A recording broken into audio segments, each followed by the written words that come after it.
Nalaman na nga natin na nagpapanggap lang itong si Zoe na hindi niya kakampi ang kanyang ina, pero ginagawa niya lang pala yun para hindi maghinala sa kanya si Robert dahil natatakot siya na parehas silang mapalayas ni Moira. Dahil doon ay nagkasundo na nga ang mag-ina na gano'n ang plano nila na ipapalabas sa lahat na hindi sila magkakampi para malaman na din ni Zoe ang mga plano ng kanyang ama laban kay Moira. Pero ang plano nila ay hindi rin naman magtatagal dahil nga nakita ni Giselle na magkasama itong si Zoe at Moira. At nahahalata ni Giselle na mukhang may problema ang mag-ina. Kaya nang makita sila ni Giselle ay tumawag itong si Giselle kay Lynette para sabihin na mukhang may kakaiba kay Moira. Nang makausap nga ni Giselle si Lynette sa phone na sabi ni Lynette ang totoo kay Giselle, natuluyan ng pinalayas ni Robert itong si Moira dahil napanood niya na ang CCTV footage na si Moira nga ang humilas sa kanya sa hagdan. Gayunpaman dahil naman sa takot ni Zoe na isumbong siya ni Giselle kay Robert na magkasama sila ni Moira, kaya agad na siyang nagpaalam kay Moira na uuwi na siya.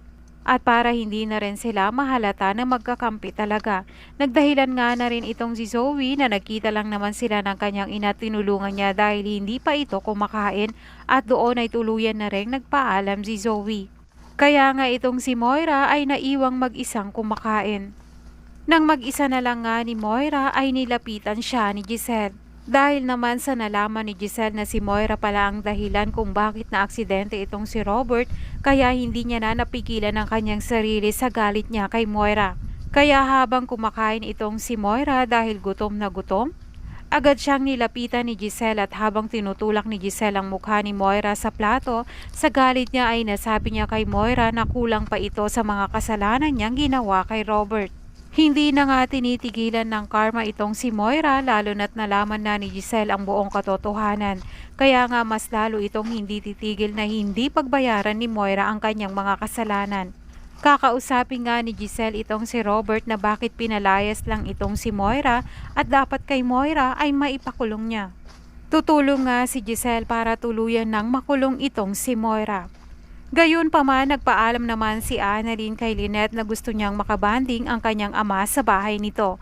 Kaya nang tinawagan naman ni Annalyn si Lynette nung unay ayaw pumayag ni Lynette dahil nag-aalala siya na baka anong gawin ni Moira o Zoe sa kanyang anak.